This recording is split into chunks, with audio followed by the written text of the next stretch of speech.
संजय राऊतांना राज्यात उद्रेक करून दंगली घडवायच्या आहेत. सामना वर्तमानपत्र दाखवत नारायण राणेंचा गंभीर आरोप.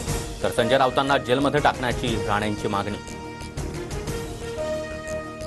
उद्धव ठाकरेंनाच आता गेट आउट करण्याची वेळ आली आहे. शिवद्रोह्यांना गेट आउट करा या उद्धव ठाकरेंनी केलेल्या टीकेवर नारायण राणेंचं प्रत्युत्तर.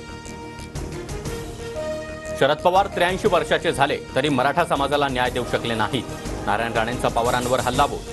तर पवारांची प्रत्येक कृती संशयास्पद, राणेंची टीका. जोडे कसले मारता, हिम्मत असेल तर समोर या. महाविकास आघाडीच्या जोडे मारो आंदोलनावरून अजित पवारांचं आव्हान.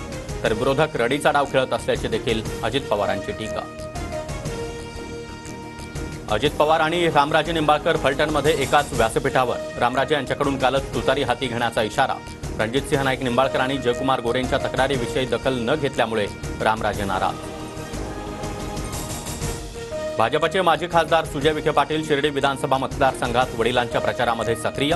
तर शिर्डी मतदारसंघात जाती धर्मावर द्वेष पसरवला तर गाठ माझ्याशी, सुजय विखेंचा इशारा. राजकारणापलीकडे जाऊन जातीय जनगणनेवर विचार व्हावा. जातीय जनगणनेवर राष्ट्रीय स्वयंसेवक संघाची भूमिका. तर जातीय जनगणनेवर राजकारण व्हायला नको, संघाचं मत.